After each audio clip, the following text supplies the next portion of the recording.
नमस्कार दोस्तों, स्वागत है आपका आज के मुख्य समाचार में, जिसमें सबसे पहली और बड़ी खबर में आपको बताएंगे कि कांग्रेस ने हिटलर और स्टालिन से की पीएम मोदी की तुलना। नरेंद्र मोदी स्टेडियम के नाम को लेकर कही ये बात। दूसरी खबर में जिक्र होगा कि यूपी कांग्रेस अध्यक्ष का ऐलान, महंगाई और बेरोजगारी के विरोध में राजभवन का होगा घेराव। तीसरी खबर में आपको बताएंगे कि तेजस्वी के घर ईडी की रेड के बाद कांग्रेस ने बीजेपी को घेरा। खड़गे बोले ये लोकतंत्र की हत्या का प्रयास। चौथी खबर में जिक्र होगा कि सिलेंडर वाली एमपी वापस जाओ। स्मृति ईरानी के दौरे से पहले अमेठी में कांग्रेस ने लगाए पोस्टर। और पांचवी खबर में जिक्र होगा मौसम का। बिहार, झारखंड समेत कई राज्यों में बारिश। देश भर के मौसम का हाल आपको बताएंगे दोस्तों। हर एक खबर की गहराई में ले जाएंगे, लेकिन उससे पहले अगर आपको भी ऐसा लगता है कि 2024 में बदल रही है देश की सरकार, तो वीडियो को लाइक, चैनल को सब्सक्राइब और बेल आइकन दबाकर कमेंट में लिखिए जय हिंद। रुक करते हैं सबसे पहली और बड़ी खबर की तरफ। कांग्रेस ने हिटलर और स्टालिन से की पीएम मोदी की तुलना। नरेंद्र मोदी स्टेडियम के नाम को लेकर कही ये बात। जी हां दोस्तों, आपको बता दें कि कांग्रेस सांसद जयराम रमेश ने नरेंद्र मोदी स्टेडियम के नाम को लेकर प्रधानमंत्री पर निशाना साधा और पीएम मोदी पर निशाना साधने के लिए अपने समय के तानाशाहों की एक लिस्ट ट्विटर पर शेयर की, जिसमें अंत में प्रधानमंत्री का नाम भी लिखा गया है। आपको बता दें दोस्तों कि जयराम रमेश ने कहा कि एचआरएससी को अपनी तस्वीर से खुद को सम्मानित करवाता देख ऐसे नेताओं की लिस्ट याद आती है जिन्होंने अपने जीवन काल के दौरान स्टेडियमों के नाम उनके नाम पर रखे थे। जयराम रमेश ने ट्विटर पर 8 नामों का जिक्र किया। उन्होंने लिखा कि पीएम का अपने नाम के स्टेडियम में अपनी तस्वीर के खुद को सम्मानित करवाना हमें उन नेताओं की याद दिलाता है जिन्होंने अपने जीवन काल में स्टेडियम का नाम अपने नाम पर रखवाया था। इसके बाद उन्होंने 8 नाम लिखे, जिसमें अंत में प्रधानमंत्री मोदी का भी नाम है। दोस्तों, आपको बता दें कि इस लिस्ट में सबसे पहले जोसेफ स्टालिन का नाम है, उसके बाद हिटलर, मुसोलिनी और इसी के साथ कई सारे ऐसे तानाशाही नेताओं का नाम है, और उसके बाद लास्ट में मोदी का नाम भी लिख दिया गया है। और जयराम रमेश ने एक तरह से प्रधानमंत्री मोदी की तुलना इन सभी नेताओं से कर दी है। दोस्तों, रुक करते हैं अगली ब्रेकिंग न्यूज की तरफ। यूपी कांग्रेस अध्यक्ष का ऐलान, महंगाई और बेरोजगारी के विरोध में राजभवन का होगा घेराव। जी हां दोस्तों, उत्तर प्रदेश कांग्रेस अध्यक्ष व पूर्व सांसद बृजलाल खाबरी ने प्रदेश कांग्रेस मुख्यालय पर आयोजित प्रेस वार्ता को संबोधित करते हुए कहा कि आंकड़े बता रहे हैं कि उत्तर प्रदेश में अन्याय और अत्याचार का ग्राफ बढ़ा है। देश भर में महंगाई और बेरोजगारी चरम पर है। उन्होंने कहा कि सरकार पूरी तरह सोई हुई है। जनता के पैसों को सरकार अपने उद्योगपति मित्रों को लुटा रही है और सरकार के संरक्षण में विश्वविद्यालयों में बैठे कुलपति भ्रष्टाचार कर रहे हैं। रुक करते हैं अगली ब्रेकिंग न्यूज की तरफ। तेजस्वी के घर ईडी की रेड के बाद कांग्रेस ने बीजेपी को घेरा और खड़गे बोले ये लोकतंत्र की हत्या का प्रयास। जी हां दोस्तों, आपको बता दें कि बिहार के डिप्टी सीएम तेजस्वी यादव के आवास पर हुई ईडी की रेड के बाद कांग्रेस ने केंद्र सरकार पर निशाना साधा। कांग्रेस अध्यक्ष मल्लिकार्जुन खड़गे ने आरोप लगाया कि नरेंद्र मोदी सरकार विपक्षी नेताओं के खिलाफ जांच एजेंसियों का दुरुपयोग कर लोकतंत्र की हत्या के कुटिल प्रयास कर रही है। प्रवर्तन निदेशालय ने लैंड फॉर जॉब स्कैम के मामले में दिल्ली एनसीआर में बेटे तेजस्वी यादव के साथ बेटियों चंदा, हेमा और रागिनी के आवास पर छापेमारी की थी, और इसके साथ ही बिहार में कई जगहों पर आरजेडी के कई नेताओं के यहां भी तलाशी ली गई थी। ईडी की इस रेड के बाद कांग्रेस अध्यक्ष खड़गे ने कहा कि मोदी जी ने पिछले 14 घंटे से बिहार के उप मुख्यमंत्री तेजस्वी यादव के घर ईडी को रखा है। खड़गे ने कहा कि उनकी प्रेग्नेंट पत्नी और बहनों को परेशान किया जा रहा है। लालू प्रसाद जी बूढ़े हैं, बीमार हैं, फिर भी मोदी सरकार ने उनके प्रति इंसानियत नहीं दिखाई। अब पानी सिर के ऊपर से निकल गया है। उन्होंने आरोप लगाया कि मोदी सरकार विपक्षी नेताओं के खिलाफ सीबीआई का दुरुपयोग कर लोकतंत्र की हत्या का कुटिल प्रयास कर रही है। दोस्तों, रुक करते हैं अगली ब्रेकिंग न्यूज की तरफ। सिलेंडर वाली एमपी वापस जाओ। स्मृति ईरानी के दौरे से पहले अमेठी में कांग्रेस ने लगाए पोस्टर। जी हां दोस्तों, केंद्रीय स्मृति ईरानी 2 दिन के दौरे पर 11 मार्च को अपने संसदीय क्षेत्र अमेठी पहुंचेंगी। केंद्रीय मंत्री स्मृति ईरानी 2 दिन के दौरे पर 11 मार्च को अपने संसदीय क्षेत्र अमेठी पहुंची, और केंद्रीय मंत्री स्मृति ईरानी के अमेठी दौरे से पहले जिला की सियासत गर्मा गई है। और आपको बता दें कि स्मृति ईरानी के अमेठी दौरे को लेकर सत्ताधारी भाजपा के नेताओं ने स्वागत के पोस्टर लगवाए, तो वहीं विपक्षी दलों ने वापस जाओ के पोस्टर लगवाए।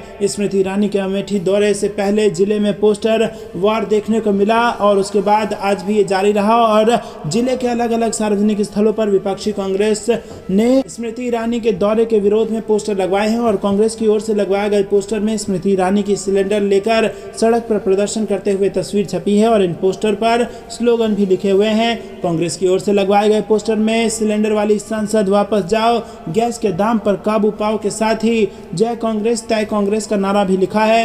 गौरतलब है कि केंद्रीय मंत्री स्मृति ईरानी 2 दिन के के दौरे पर 11 मार्च को अमेठी पहुंची और स्मृति ईरानी के 2 दिवसीय अमेठी दौरे के दौरान प्रशासनिक अधिकारियों के साथ बैठक और कई अन्य आयोजनों में शिरकत करने का कार्यक्रम है।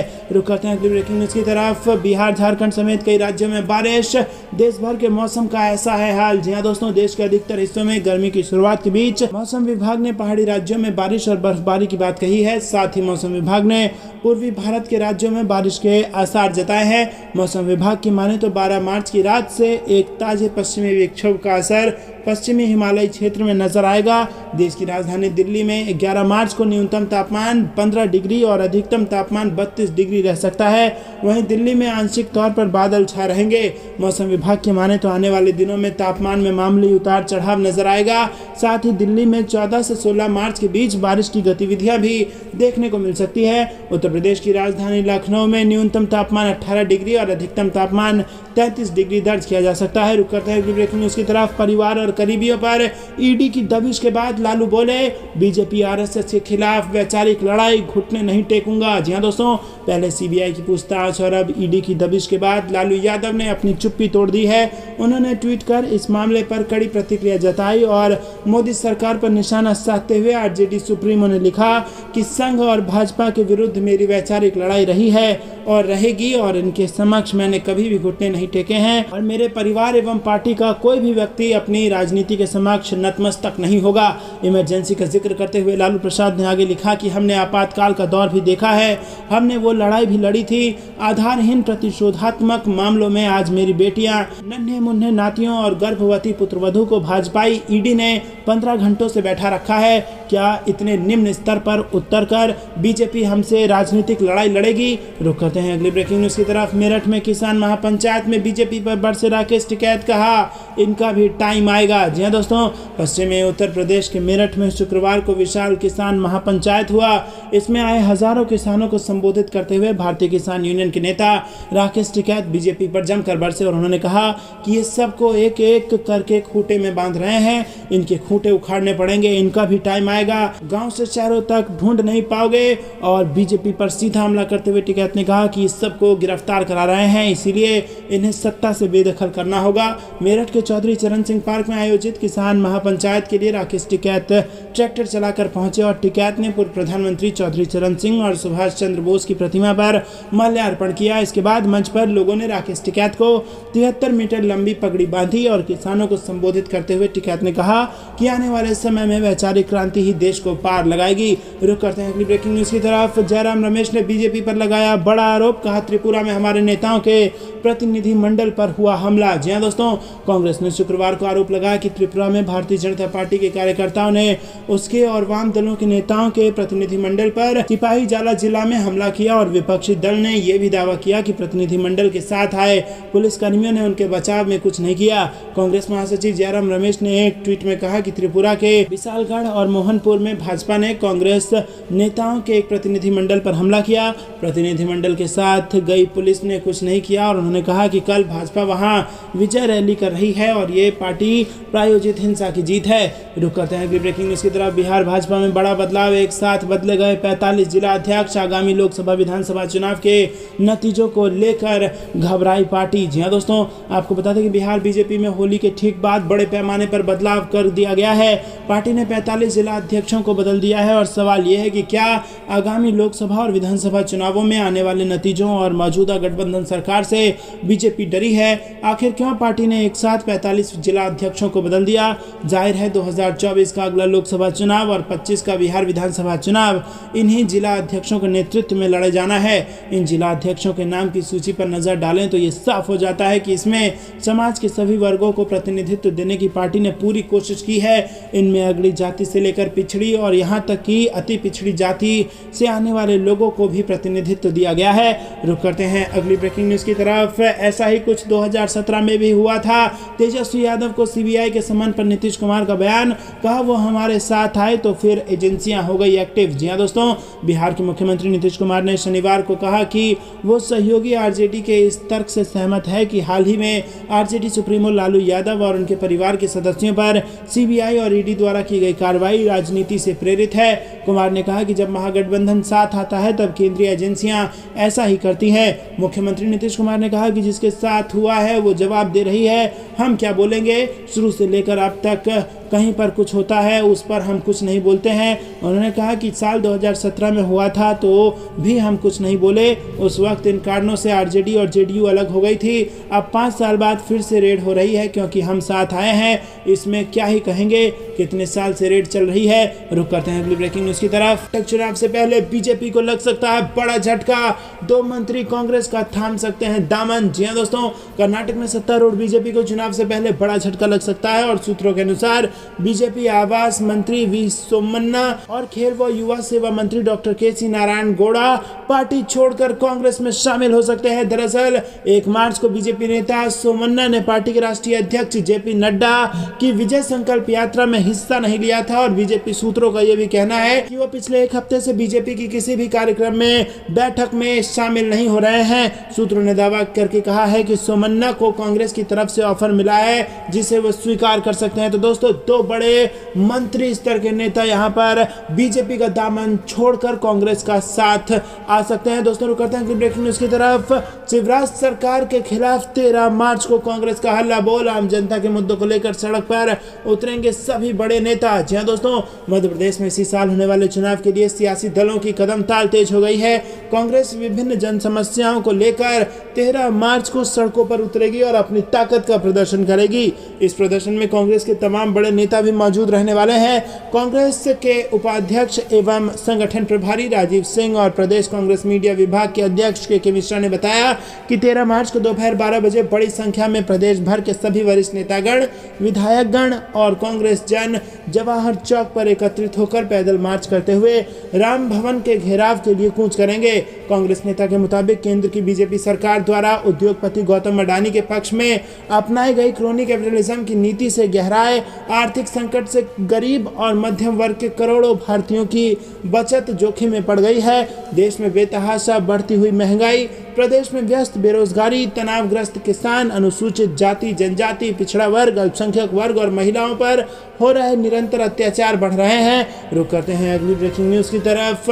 हिमाचल मॉडल पर चुनाव लड़ेगी कांग्रेस, कर्नाटक सहित 4 राज्यों के लिए बना लिया है प्लान। जी हां दोस्तों, पूर्वोत्तर राज्यों में चुनाव के बाद अब सबकी नजर है कर्नाटक, मध्य प्रदेश, राजस्थान और छत्तीसगढ़ विधानसभा चुनाव पर है सबकी नजर और कांग्रेस इन चुनाव में महिला मतदाताओं को केंद्र में रखकर चुनाव रणनीति का खाका तैयार कर रही है।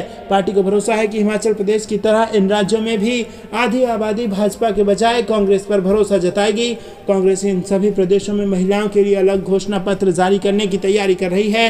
कर्नाटक में महिला मतदाताओं की तादाद 49% है। पार्टी महासचिव प्रियंका गांधी कर्नाटक में महिलाओं के लिए ना नायकी यानी मैं नेता हूं अभियान शुरू कर चुकी है और इसके साथ पार्टी ने महिलाओं को 2000 रुपए प्रति महीने देने का वादा भी किया है। रुक करते हैं अगली ब्रेकिंग न्यूज की तरफ। आरजेडी की भाजपा को चुनौती का साहस है तो सामने आकर लड़ाई लड़े, अडानी तक कब पहुंचेगी सीबीआई और ईडी। जी हां दोस्तों, आपको बता दें कि आरजेडी ने भाजपा को चुनौती दी है कि साहस है तो सामने आकर लड़ाई करें। केंद्रीय एजेंसियों की आड़ लेकर आरजेडी पर हमला का उससे कोई लाभ नहीं मिलेगा। पार्टी के प्रवक्ता शक्ति सिंह यादव, चितरंजन गगन और एजाज अहमद ने शुक्रवार को यहां कहा कि राजनीतिक लड़ाई में सीबीआई, ईडी और आईटी का दुरुपयोग गलत है। प्रवक्ताओं ने कहा कि उप मुख्यमंत्री तेजस्वी यादव पिता बनने वाले हैं, पत्नी से मिलने दिल्ली गए तो वहां भी सीबीआई पहुंच गई। लालू प्रसाद की विवाहित पुत्रों की ससुराल में केंद्रीय एजेंसियां पहुंच रही हैं। 2017 में भी इसी तरह से फर्जी जांच के बहाने सीबीआई लालू प्रसाद के परिवार को तंग कर रही थी।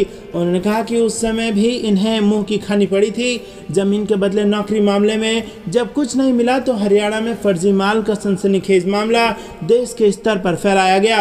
रुक करते हैं अगली ब्रेकिंग न्यूज की तरफ। बिहार, झारखंड समेत कई राज्यों में होगी बारिश, आंधी तूफान का भी अलर्ट, गर्मी से मिलने जा रही है राहत। जी हां दोस्तों, देश के ज्यादातर राज्यों में अधिकतम तापमान औसत से अधिक चल रहा है जिसकी वजह से गर्मी का सितम जारी है। हालांकि कई इलाकों में बारिश होने की वजह से मौसम में बदलाव भी कई बार देखने को मिल रहा है। मौसम विभाग ने कुछ राज्यों के लिए राहत भरी जानकारी देते हुए बताया है कि अगले कुछ दिनों तक बारिश होने वाली है और मौसम विभाग के अनुसार पूर्वी भारत के हिस्से में 10 और 11 मार्च को छिटपुट बारिश व आंधी तूफान की चेतावनी है। एक नया वेस्टर्न डिस्टर्बेंस डिस्टर्बेंस पश्चिमी हिमालयी क्षेत्र में 12 से 14 मार्च के बीच बारिश व आंधी तूफान लेकर आने वाला है। इसके अलावा बिहार, झारखंड आदि राज्यों में भी छिटपुट बारिश का अलर्ट है। वहीं दोस्तों पिछले 24 घंटे के मौसम की बात करें तो सौराष्ट्र, कच्छ, कोंकण, गोवा और तटीय कर्नाटक में अधिकतम तापमान 37 से 38 डिग्री सेल्सियस के बीच रहा और इसके अलावा विदर्भ, गुजरात, छत्तीसगढ़, उड़ीसा, तेलंगाना और पश्चिमी राजस्थान में अधिकतम तापमान 35 से 37 डिग्री के बीच रिकॉर्ड किया गया है।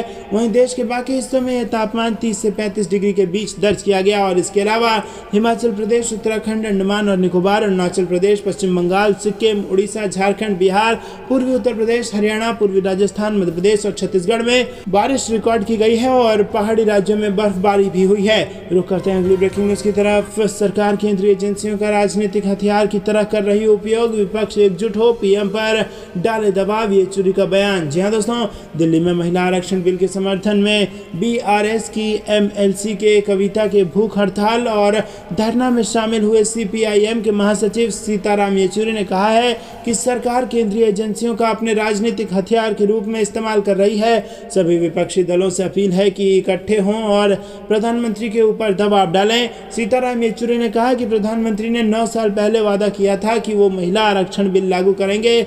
आज तक महिला आरक्षण बिल लोकसभा में अटका हुआ है, लोकसभा में पारित नहीं किया गया। और येचुरी ने कहा कि प्रधानमंत्री जब जीतकर संसद भवन पहुंचे थे तो उन्होंने संसद भवन की सीढ़ियों पर माथा लगाकर प्रणाम किया था और कहा था कि ये जनतंत्र का मंदिर है।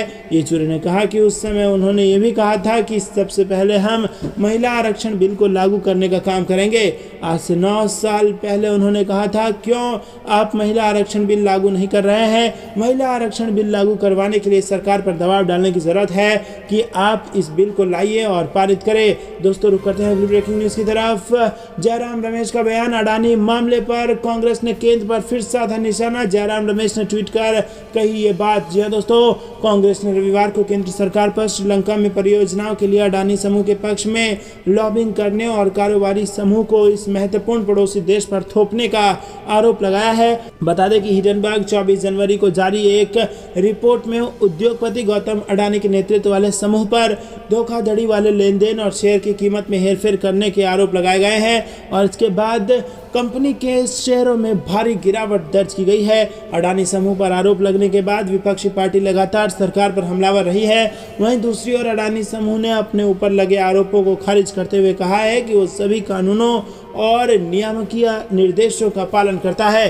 कांग्रेस महासचिव जयराम रमेश ने पार्टी की हम अडानी के हैं कौन श्रृंखला के तहत प्रधानमंत्री नरेंद्र मोदी से कई सवाल पूछे थे और उन्होंने पहले मोदी से बांग्लादेश की कीमत पर अडानी समूह को समृद्ध करने की जल्दबाजी में पूछा था और अब उन्होंने सरकार से पूछा है कि क्यों एक कारोबारी समूह को एक अन्य महत्वपूर्ण पड़ोसी यानी कि श्रीलंका पर थोपा जा रहा है।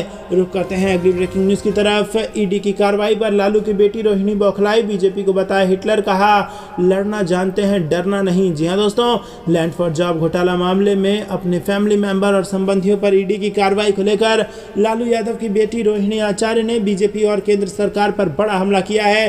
रोहिणी ने ट्वीट कर अपने पिता लालू प्रसाद यादव और भाई तेजस्वी यादव समेत परिवार के सभी सदस्यों का हौसला बढ़ाया है। वहीं भाजपा पर कई गंभीर आरोप भी लगाए हैं।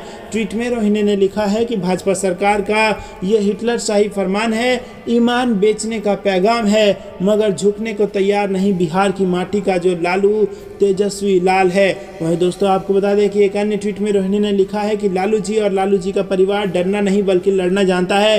रोहिणी आचार्य ने अपने परिवार के सदस्यों और संबंधियों के ठिकानों पर प्रवर्तन निदेशालय द्वारा की जा रही कार्रवाई के मकसद पर सवाल खड़ा किया है। रुक करते हैं अगली खबर की तरफ। अखिलेश यादव बनाने लगे 2024 का प्लान, भाजपा से टक्कर को 2022 के फॉर्मूले पर ही काम। जी हाँ दोस्तों, आपको बता दें कि लोकसभा चुनाव 2024 में अब 1.25 साल का ही वक्त बचा है और सभी दलों ने तैयारियां तेज कर दी हैं। सबसे ज्यादा हलचल उत्तर प्रदेश को लेकर तेज है, जहां भले ही कांग्रेस और बसपा ज्यादा एक्टिव नहीं है, लेकिन सत्ताधारी दल भाजपा और मुख्य विपक्षी पार्टी सपा ने तैयारियां तेज कर दी हैं। और इस बीच सपा ने संकेत दिए हैं कि वो 2022 के ही फॉर्मूले पर चुनाव में उतरेगी, यानी समाजवादी पार्टी इस बार भी बसपा और कांग्रेस से गठबंधन नहीं करेगी। बता दें कि सपा ने 2019 के आम चुनाव में बसपा के साथ मिलकर चुनाव लड़ा था और 5 सीटों पर जीत हासिल की थी। हालांकि बसपा ने 10 सीटें सीटें पाकर चौंका दिया था।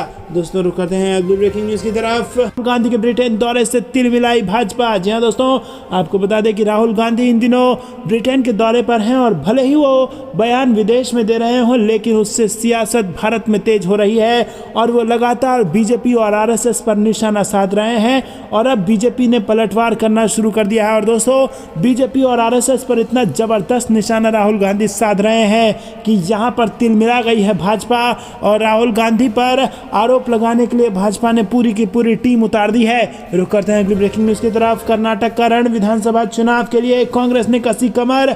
शिव कुमार बोले 170 उम्मीदवारों के नाम पर बन गई सहमति। जी हां दोस्तों, कर्नाटक में इसी साल मई में होने वाले विधानसभा चुनाव के लिए सभी पार्टियों ने कमर कस ली है। सत्ताधारी भारतीय जनता पार्टी ही राज्य में सक्रिय है, वहीं अब कांग्रेस ने भी इसके लिए कमर कस ली है। गुरुवार को कर्नाटक का कांग्रेस प्रमुख डीके शिव कुमार ने इसके संकेत दे दिए हैं। उन्होंने बताया कि पार्टी की स्क्रीनिंग कमेटी ने अब तक लगभग 170 विधानसभा क्षेत्रों में टिकट वितरण पर चर्चा की है और इतना ही नहीं, जिन लोगों के नामों पर इसमें विचार किया गया है उन पर सबकी आम सहमति है। उन्होंने आगे कहा कि हमने अब तक 170 सीटों पर चर्चा की है और अभी भी लगभग 50 सीटें बाकी है। हम चर्चा कर अपनी राय केंद्रीय चुनाव समिति को भेजेंगे। शिव कुमार ने कहा कि जिन सीटों को लेकर चर्चा की गई है उन पर हम एक मत हैं और सब कुछ बिना किसी भ्रम के सुचारू रूप से चल रहा है। उन्होंने कहा कि वो उन लोगों तक पहुंचने की भी कोशिश कर रहे हैं जिन्होंने टिकट के लिए आवेदन किया था, ताकि ये सुनिश्चित किया जा सके कि उम्मीदवारों पर एक राय कायम हो सके। दोस्तों, आपको बता दें कि राज्य कांग्रेस प्रमुख ने आगे बताया कि वो खुद बुधवार को करीब 50-60 विधानसभा क्षेत्रों में मतभेदों को दूर करने के लिए नेताओं और टिकट चाहने वालों को फोन कर रहे हैं। रुक